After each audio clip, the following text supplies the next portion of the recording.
yo les pido a ustedes que cuando piensen en innovación, piensen en algo mucho más amplio que este tipo de cosas, ¿sí? Porque en última instancia la productividad de la economía depende de que uno haga innovación en todos los niveles de la actividad económica y no solamente en el último nivel, que es producir el aparatito que el consumidor ve.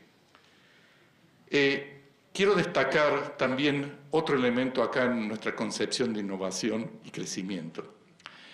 Uno piensa en las innovaciones grandes, uno piensa en el motor de vapor, uno piensa en electricidad, uno piensa en el motor de combustión externa, uno piensa en la Internet. Eso es lo que uno tiene en la cabeza, Eureka, ¿sí? O Eureka, la lamparita, ¿sí? Las cosas que transformaron en forma masiva a la economía.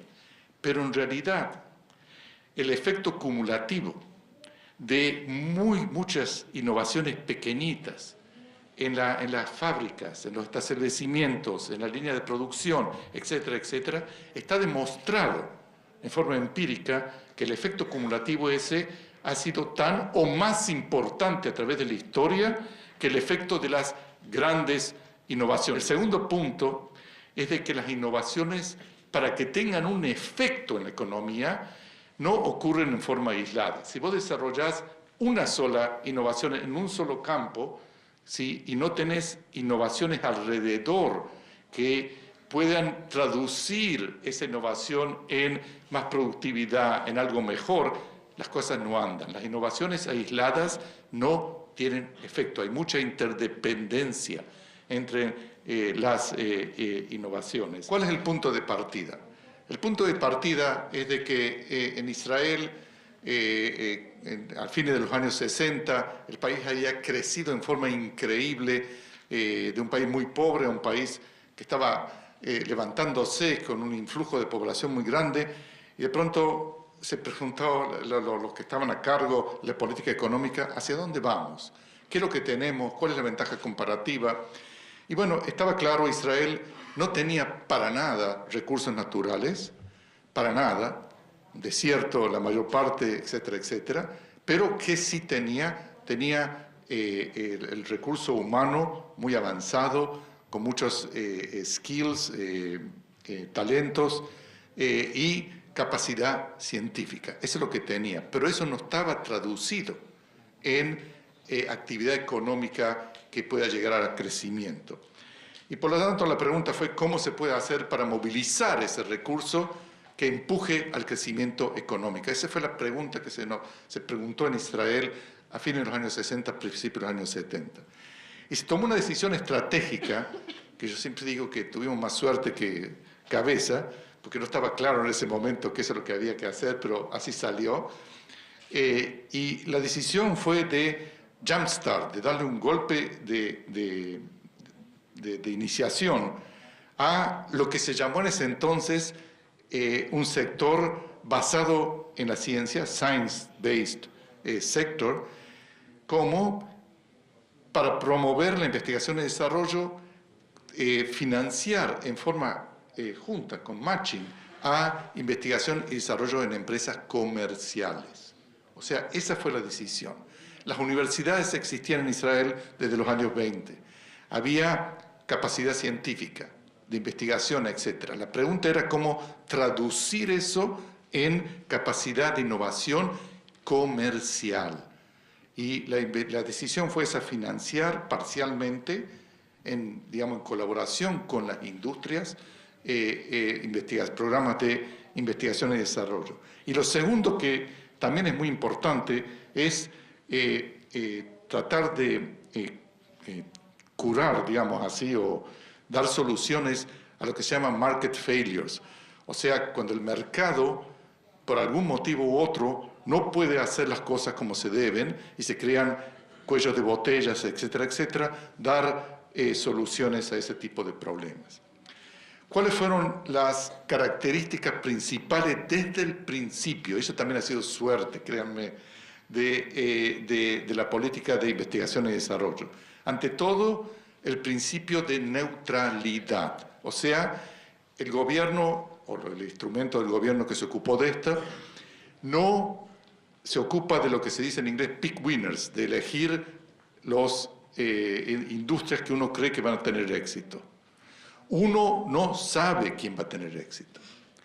Los empresarios tienen un poquito más de olfato al respecto, y lo que hay que hacer es ir con ellos, no tratar de imponer,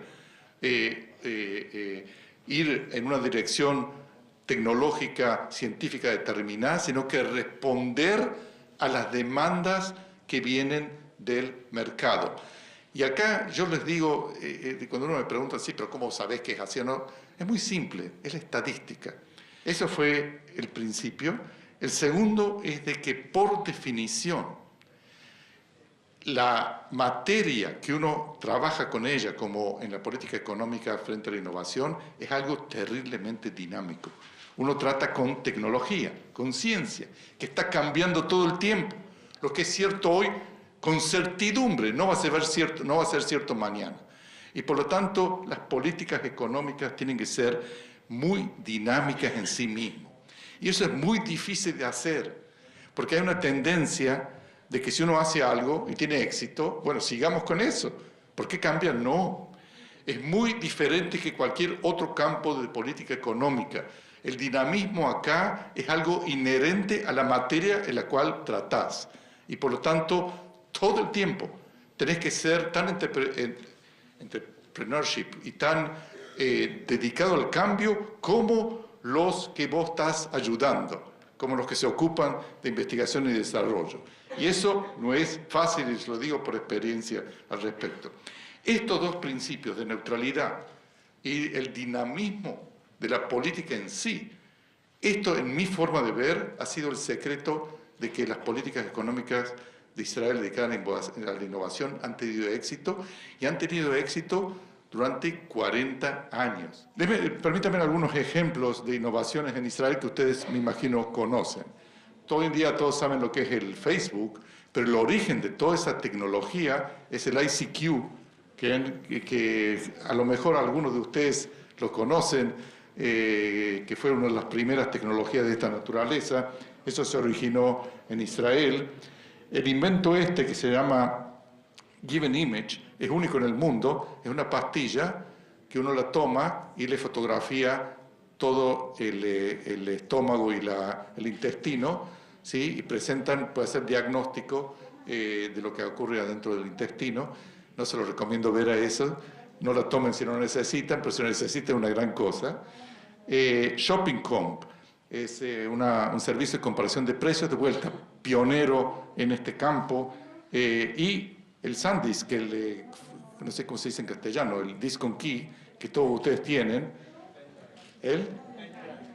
eso se inventó en Israel, este asuntito, y revolucionó el mundo con este aparatito, y muchas otras cosas así en digital printing, etc. Hay un montón de innovaciones importantes que ni se sabe que son de Israel y salieron de allí. Para terminar, quiero mencionar una serie de instrumentos de políticas que se pueden utilizar y hay que utilizar para poder promocionar innovación a nivel nacional. Y quiero hablar de 5 instrumentos.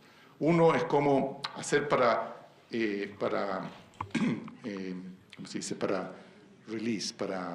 liberar al genie del entrepreneurship.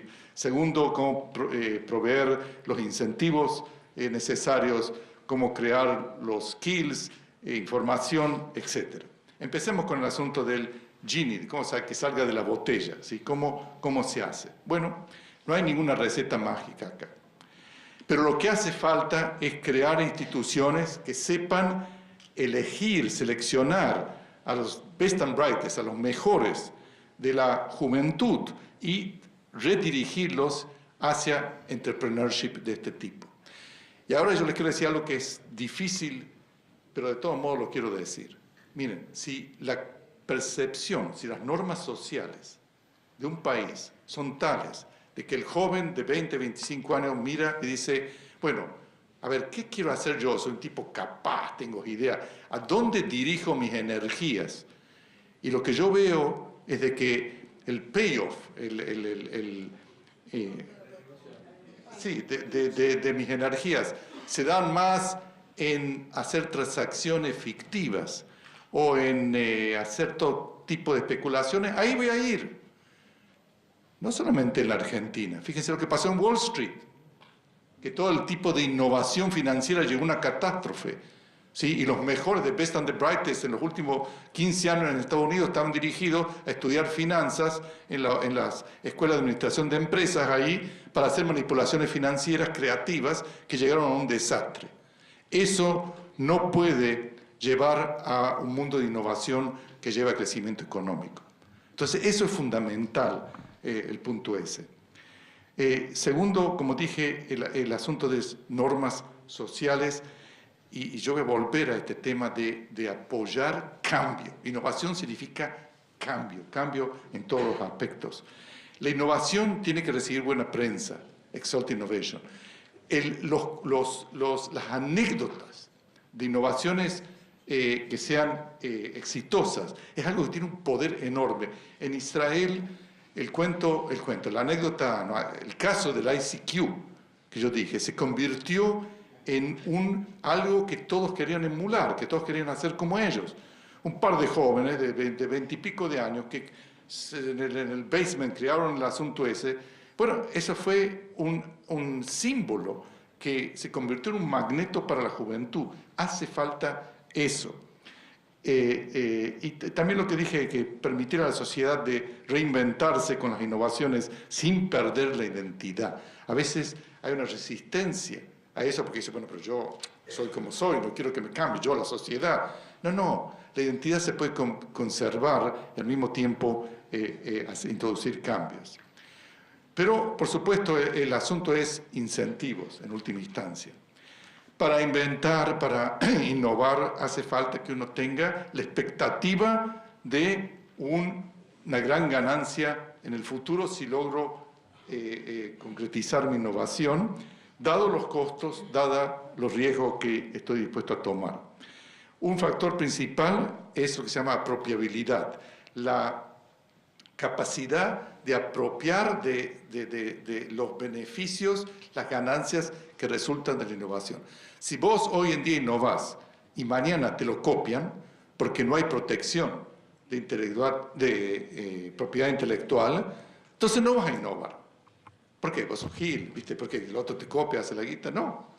Entonces, el asunto de la capacidad de apropiar, si hay protección de propiedad intelectual, etcétera, etcétera, es fundamental para los incentivos.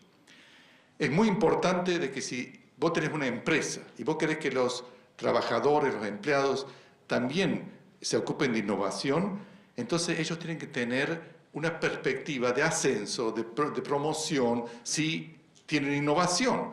Si vos los tratás como una máquina que produce patentes, no van a ser patentes. Entonces eso es terriblemente importante. Y lo que no es menos importante es de que en los mercados no existan monopolios permanentes que están dados por el Estado. No hay nada que... El más grande obstáculo en innovación es la tranquilidad de que tenés el mercado asegurado. Si tenés el mercado asegurado, ¿por qué vas a innovar? Al contrario, vas a invertir todas sus energías en mantener las barreras que precluden la competencia. Entonces no vas a innovar. Y eso es algo fundamental. Y por último, hay que cambiar la ecuación entre lo que se dice rent creation versus rent extraction, la creación de rentas frente a la extracción de rentas. Si uno tiene una mentalidad de que hay rentas ahí que uno tiene que poner la mano y que tiene la mano más larga, tiene éxito, y no crear rentas por la innovación, si uno no cambia esa ecuación, nada va a ocurrir. El asunto de skills, de talentos, de aptitudes. Hace falta un espectro muy grande, muy amplio de skills, no solamente una sola cosa, y esas aptitudes se adquieren en parte en forma formal en los colegios, en las universidades, etc., y mucho también en forma no formal dentro de las empresas, de la actividad diaria, etc. Uno necesita una estrategia dual. Por un lado, es muy importante de que a todo nivel educativo uno enfatice los skills, los más fundamentales de matemática, de inglés, de computadoras. Eso hay que hacerlo a todo nivel, de primario, secundario, universitario, no importa qué. Sin eso no va a andar el asunto. Hay que permanentemente revisar los currículums y hacerles upgrade. Eso cambia, es algo dinámico. Y si uno se queda atrás, no va a andar. Y por último, es muy importante que las instituciones educativas y en particular las universidades sean muy abiertas al cambio. Uno de los secretos más grandes del éxito de Stanford y MIT y Caltech, etcétera, etcétera, en crear innovación, es de que ellos estaban abiertos a los cambios que se generaban afuera de la universidad. El ejemplo más clásico es lo que pasó con Solid State Physics, con la física de estado sólido, que después de la invención del transistor en Bell Labs en el año 47, no había en las universidades de Estados Unidos quien enseñe esa nueva disciplina. ¿Qué hizo MIT? Contrató a ingenieros que no tenían título universitario, que no eran profesores, los contrató para enseñar esas cosas. En 3 años había un departamento de Solid State Physics en MIT. 2 años después, en Stanford. Si uno es una institución cerrada que dice, no, si no tienes, no hacemos concurso y tiene la lista de publicaciones, y bueno, a mí no me va a venir el señor ese ingeniero a enseñar en la universidad en física, no, ¿sí? Bueno, esa parada la tenían la mayoría de las universidades en Estados Unidos también. Pero el hecho de que había suficientes instituciones abiertas al cambio es lo que la llevó a donde están hoy en día. El asunto de acceso de información. Para innovar hay que estar expuesto a todo el tiempo, a información de todo tipo, de posibilidades de mercado, de tecnología, de tamaños de mercado, etcétera, etcétera. Innovación implica muchísimas veces lo que se llama recombination of ideas, agarrar ideas y recombinarlas. Pero para eso hay que tener ideas que vienen de muchos campos diferentes, para eso hay que estar expuesto todo el tiempo a información. Por lo tanto, un aspecto fundamental de política para promover la innovación es openness, es la apertura a la información más amplia que se pueda, de diarios y televisión y el internet y todo lo que sea, cuanto más esté abierto, mejor va a ser. Y uno no sabe de dónde va a venir la idea, de dónde va a venir esa recombinación. Por eso hay que estar completamente abierto, también en idiomas. O sea, hoy en día el mundo se desarrolla mucho en inglés, etcétera, etcétera. No hay que estar agarrado al idioma local o a los medios locales, sino que abrirse cuanto más ampliamente. Y transparencia de las empresas. Si las empresas son cerradas y no se sabe lo que pasa adentro, nadie puede pensar cómo se puede innovar para cambiar eso. Entonces, de vuelta, la apertura es muy importante. Y por último, el asunto de financiación, por supuesto que es muy importante. Hablamos de asimetrías informáticas, de riesgo, etcétera, etcétera. Hace falta una gran variedad de fuentes de financiación. No hay una sola forma de hacerlo. Hay lo que se llama ángeles, inversores ángeles, no sé si se dice así en castellano, financiación interna, venture capital, etcétera, etcétera. Hace falta que haya mucha variedad para poder adaptarla a las necesidades diferentes. El gobierno acá puede jugar un rol muy importante, pero de vuelta, no hay una sola forma de hacerlo, sino que hace falta una variedad de formas. Hay un montón de experiencia internacional en esto, y yo le digo, estudienla, porque para no repetir los errores de otros. Y finalmente, de vuelta yo quiero insistir sobre este punto. Innovar implica cambiar. Cambiar la forma que se hacen las cosas, la forma que los mercados están organizados, cambiar las estructuras organizacionales dentro de las empresas, etc. Y por lo tanto, para promover innovación, no es suficiente decir, bueno, vamos a innovar y agárrenle el dinero para eso, sino que hay que estar dispuestos realmente a aceptar, a promover cambio y a sufrir o beneficiarse de las consecuencias del cambio. El cambio implica de que hay quien gana y quien pierde, relativamente por lo menos. Y bueno, hay que estar dispuesto a afrontar eso. Si uno no está dispuesto, si la sociedad y la economía no están dispuestos a afrontar cambio, no va a haber innovación, no importa qué. Y por último, yo digo, uno vive en un mundo que cambia a un ritmo increíble. Y por lo tanto, la capacidad de cambio, la capacidad de innovar es fundamental para la supervivencia de una economía, de una sociedad, de una nación. Yo estoy convencido, pero no puedo ser objetivo, de que la Argentina tiene esas cualidades, que no hemos sabido dirigirlas a los cauces apropiados. Un cambio de dirección en ese sentido puede causar una revolución positiva en este país. Muchas gracias.